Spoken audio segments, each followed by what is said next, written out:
Today we discuss about the topic for Victorian age. This topic is taken from Social History of England. In this topic we discuss about the Victorian age.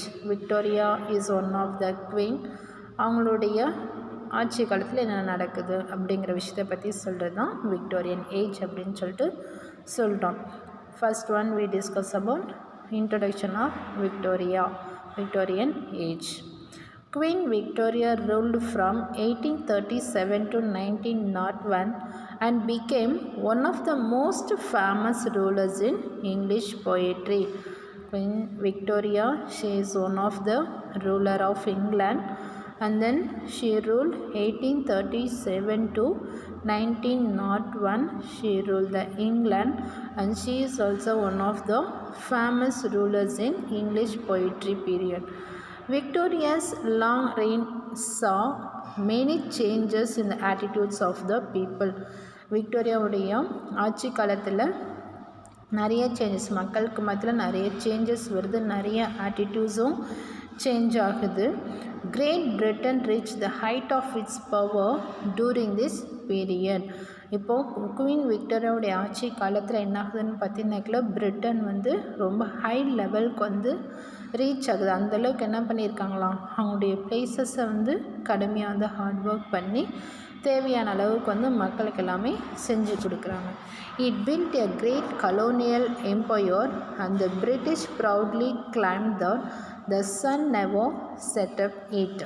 இப்போது அதே மாதிரி மக்களுக்கு தேவையான உரிமைகள், குடியுரிமைகள் எல்லாத்தையுமே என்ன பண்ணுறாங்க அப்படின்னு பார்த்தீங்கன்னாக்கல குவீன் விக்டோரியா வந்து பர்ஃபெக்டாக செஞ்சு முடிக்கிறாங்க. இப்போ லைஃப் இன் இங்கிலாந்து நாட்டோட மக்களுடைய லைஃப் எப்படி இருக்குன்னு பாருங்கள். Due to a number of inventions, life in England was becoming modern and comfortable. மக்களுக்கு ஏற்ற மாதிரி எல்லாமே இங்கிலாண்டில் எல்லாமே மாடர்னாகவும் இருக்குது, கம்ஃபர்டபுளாகவும் இருக்குது. Industrially, England was at the vanguard since it was there that the Industrial Revolution had begun. Industrial revolution வர்றதுக்கு முன்னாடி நிறைய வந்து போதுமான வசதிகள் இல்லை. பட் இண்டஸ்ட்ரியல் ரெவல்யூஷன் ஸ்டார்ட் ஆன பிறகு எல்லாமே மக்களுக்கு தேவையானது எல்லாமே கிடச்சிருக்கு. England emerged as a democracy where every citizen had the right to vote.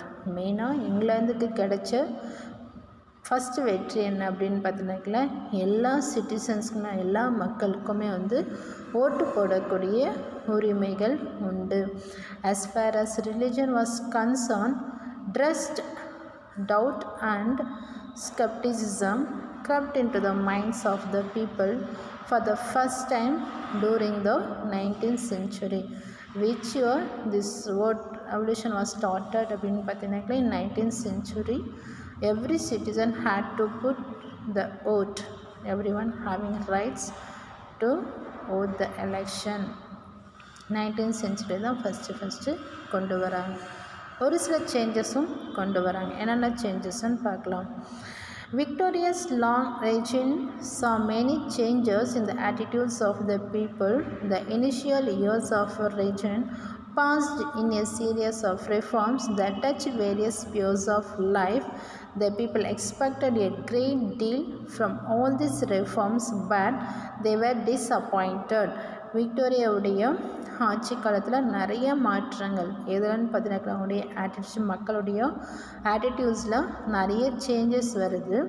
அதே மாதிரி பார்த்தீங்கன்னாக்கா நிறையா ரெஃபார்ம்ஸ் மூலிமா அவங்களுடைய வாழ்க்கை தரத்தை வந்துட்டு மாற்றிக்கிறாங்க. நெக்ஸ்ட்டு பார்த்தீங்கன்னாக்கா the first part of queen Victoria's reign was the for filled with discontent and bitterness. First அவங்களுடைய பார்ட் ஆஃப் லைஃபை எங்கே ஸ்டார்ட் ஆகுதுன்னு அப்படின்னு பார்த்தீங்கன்னாக்கா மக்களுக்கு போதுமான வருவைகள் முழுமையாக அவங்களுக்கு கிடைக்கிறதில்ல. நிறைய கசப்புகள் நிறைந்த லைஃப் வந்து மக்கள் எல்லாமே வந்து பார்க்க வேண்டியதாக போயிடுச்சு. ஸோ அந்தளவுக்கு வந்துட்டு நிறைய என்ன பண்ணுறாங்க, குவீன் விக்டோரியா வந்து நிறைய சேஞ்ச் பண்ணி மக்களுக்கு மத்தியில் நிறைய சேஞ்சஸும் கொண்டு வராங்க. த கான் லாஸ்.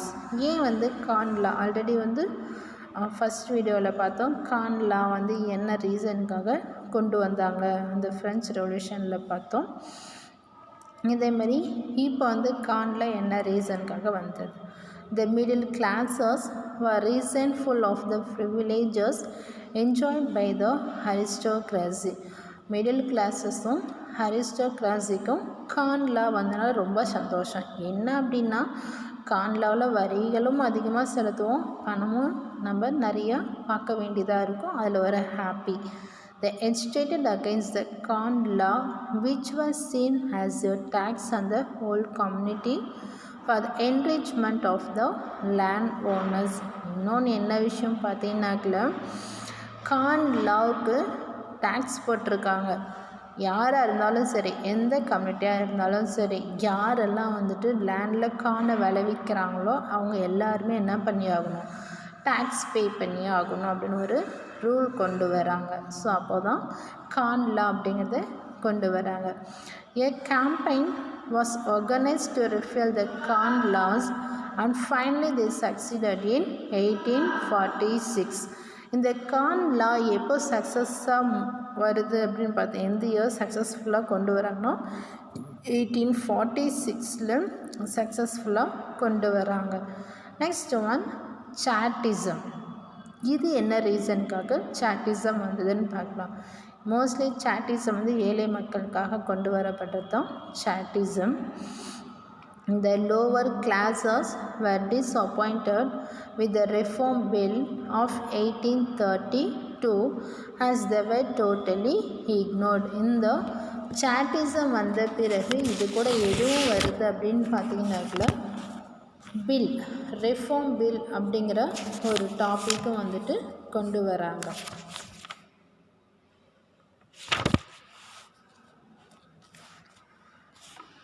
மெயினாக வந்துட்டு இந்த ரீசனுக்காகவும் கொண்டு வராங்க இந்த சாட்டிசம்.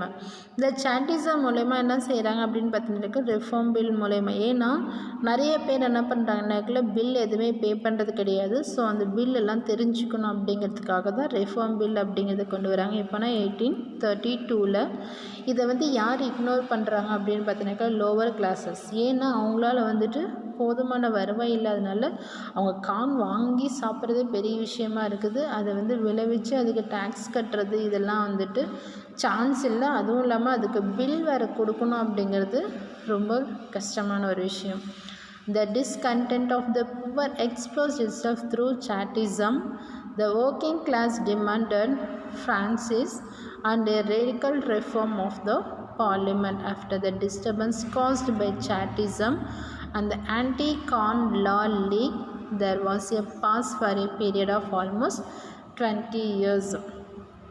இப்போது மக்கள் எல்லாமே எங்கே போகிறாங்க அப்படின்னாக்கல அந்த சேட்டுக்கிட்ட தான் போயிட்டு எல்லாமே வந்துட்டு லோவர் கிளாஸஸ் ரொம்ப புவர் பீப்புளெல்லாம் அங்கே தான் போய் எல்லாமே வாங்கி ஆகணும்.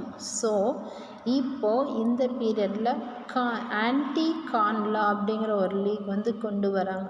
இது எத்தனை இயராக போயிட்டுருக்குன்னா 20 years. The mid-Victorian era. The years between 1846 and 1868 constitute what is generally known as the mid-Victorian era. This was the most prosperous part of the century when the British slipped into a complement mode. Britain was considered to be the most industrially advanced country in the world and earned the title the worship of the world. இப்போ 1846 to 1868 mid Victorian எரா, அதாவது Victorian ஏஜுடைய இடைப்பட்ட நாட்களில் நடக்குது தான் mid Victorian எரா அப்படின்னு சொல்லிட்டு சொல்கிறாங்க. இந்த செஞ்சுரியில் பார்த்தீங்க அப்படின்னாக்கல பிரிட்டிஷர்ஸ்க்கு வந்து நிறைய விஷயத்தில் வந்து ஸ்லிப் ஆகிடுறாங்க. ஸோ அது மட்டும் இல்லாமல் இண்டஸ்ட்ரியிலும் நிறைய என்ன பண்ணுறாங்கன்னா நிறைய விஷயங்களை வந்து டெவலப் பண்ணுறாங்க. ஸோ அதனால் இவங்களுக்கு வேர்ல்ட் லெவலில் கொடுக்கப்பட்ட டைட்டில் என்ன அப்படின்னு பார்த்தீங்கன்னாக்கா the workshop of the world அப்படின்னு சொல்லிட்டு கொண்டு வராங்க. நெக்ஸ்ட் இதுக்கப்புறம் பார்த்தீங்கன்னாக்கா மெட்டீரியலிஸ்டிக் வேர்ல்டு அப்படின்னு சொல்லிட்டு கொண்டு வராங்க. இந்த மெட்டீரியலிஸ்டிக் எதுக்கு அப்படின்னு பார்த்தீங்கன்னாக்கா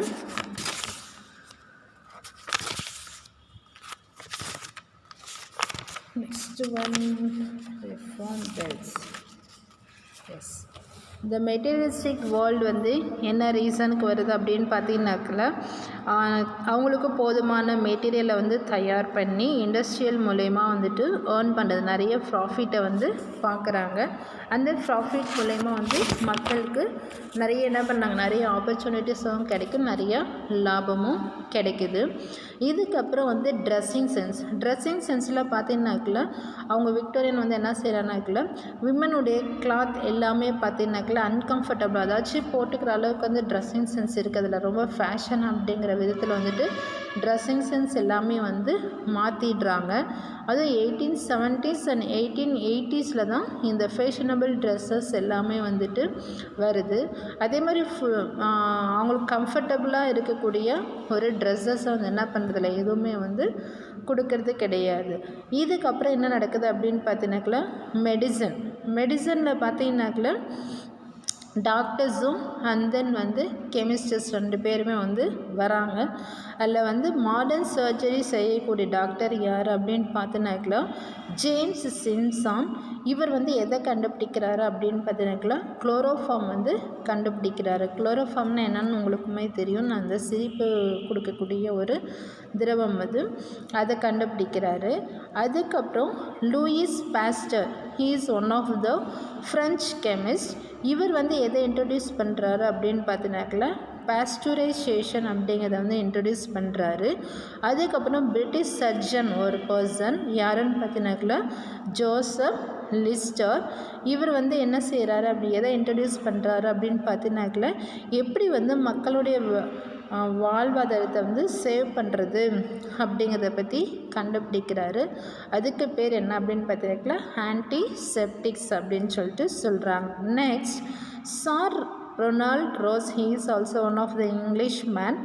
இவர் வந்து என்ன செய்கிறாரு அப்படின்னு பார்த்தீங்கன்னாக்கல எப்படி வந்து மலேரியா நோயை வந்து கண்ட்ரோல் படுத்துறது, அழிக்கிறது அப்படிங்கிறத பற்றி கொண்டு வராங்க. அப்போ டோட்டலாக வந்து 4 மெம்பர்ஸ், டாக்டர்ஸ் வந்து 3 பர்சன்ஸ், ஒருத்தர் மட்டும் கெமிஸ்ட், அதாச்சும் வந்து இந்த இதெல்லாம் கண்டுபிடிக்கிறவங்களா இருக்கிறாங்க. நெக்ஸ்ட் ஒன் இன்வென்ஷன், எந்தெல்லாம் வந்து இன்வென்ட் பண்ணியிருக்காங்க, புதுசாக எதெல்லாம் வந்து கண்டுபிடிச்சிருக்காங்க அப்படின்னு பார்த்தீங்கன்னா பைசைக்கிள், டைப்ரைட்டர், கேமரா, அதுக்கப்புறம் வந்து எப்படி வந்து கேஸை வந்து ரன் பண்ண வைக்கிறது, வெளியேற்றுறது. Next one electricity, telephone. இது எல்லாமே யாரோட பீரியடில் தான் நடக்குது அப்படின்னு பார்த்தீங்கன்னாக்கல விக்டோரியன் ஏஜ் பீரியடில் தான் நடக்குது. விக்டோரியாவுடைய ஆட்சி காலத்தில் தான் இது எல்லாமே வந்து நடந்துகிட்ருக்கு. Next one scientific Discovery. இது யாருன்னு பார்த்தீங்கன்னா சார்லஸ் டார்வின். இவர் தான் வந்து சயின்டிஃபிக் டிஸ்கவரி பர்சன். இவர் வந்து என்ன கண்டுபிடிக்கிறார் அப்படின்னு பார்த்தீங்கன்னாக்கல எவல்யூஷன் ஆஃப் மேன். இவங்களை வச்சு அந்த தியரியை வச்சு என்ன பண்ணுறாங்களா மனிதனுடைய விஷயங்களெல்லாம் வந்துட்டு சொல்ல வர்றாரு. நெக்ஸ்ட் ஒன் யாருன்னு பார்த்தீங்கன்னாக்கல டார்வின். அது மட்டும் கிடையாது, நிறைய புக்ஸுமே வந்து பப்ளிஷ் பண்ணியிருக்கிறாரு. Next person Karl Marx. He is also one of the greatest German philosopher and then political economics. இவர் வந்து ஒரு புக் பப்ளிஷ் பண்ணுறாரு, தாஸ் கேபிட்டல் அப்படிங்கிறத பப்ளிஷ் பண்ணுறாரு. எந்த இயர்னா 1867. Next one Sigmund Freud. இவர் வந்து எதை சொல்ல வர்றாருன்னு பார்த்தீங்கன்னா he is also publishing one book. That book name was interpretation of dreams. இவர் வந்து சிக்மெண்ட் ஃப்ராய்ட் பார்த்தீங்கன்னாக்கா சைக்காலஜி பற்றி சொல்லக்கூடிய ஒரு பர்சன், சைக்காலஜி தெரிஞ்ச பர்சன். இவர் சைக்காலஜி புக்ஸ் எல்லாம் பப்ளிஷ் பண்ண ஒரு ஆத்தரும் கூட. இவரோட ஃபர்ஸ்ட் புக் எதுன்னு பார்த்தீங்கன்னாக்கா the interpretation of dreams. And then who is the father of சைக்காலஜின்னு பார்த்தீங்கன்னாக்கா சிக்மெண்ட் ஃப்ராய்ட் தான் சொல்லுவோம். நெக்ஸ்ட்டு ஒன் கிரேட் எக்ஸிபிஷன் எப்போ நடக்குதுன்னா 1851 வந்து நடக்குது. இதுவரை அச்சீவ் பண்ண விஷயங்கள் எல்லாமே அந்த எக்ஸிபிஷனில் வந்து கொண்டு வந்து காமிக்கிறாங்க. நெக்ஸ்ட்டு ஒன் பார்த்திங்கனாக்கில் நிறையா வார், இதுக்கிடையிலையும் நிறைய வார்ஸ் எல்லாம் நடக்குது. அதே மாதிரி புதிய புதிய குவீன்ஸ் எல்லாம் வராங்க. நிறைய போயம் ரைட்டர்ஸ் இருக்காங்க, போயிட்ரி ரைட்டர்ஸ் இருக்காங்க. விக்டோரியன் ஏஜில் இருந்த ப்ரோஸ் ரைட்டர்ஸ் யார் யார் அப்படின்னு பார்த்தீங்கன்னாக்கல Thomas Carlyle, John Ruskin, Matthew Arnold, William Cobbett and Walter Pater. And then poetry writers Robert Browning and then Alfred Lord Tennyson. These two persons are very famous poetry writer in England. And then so many writers are in literature. Novelist writers. Who are the novelist writers means Charles Dickens, William Makepeace Thackeray, and then Bronte sisters, George Eliot, George Meredith and Thomas Hardy. They are the famous novelist writers. In Victorian age, so many poem writers and then prose writers, novelist writers are living in that time, and then they all produced so many novels, poems, prose in England, and then famous novelist writers also lived in Victorian age. Thank you for everyone.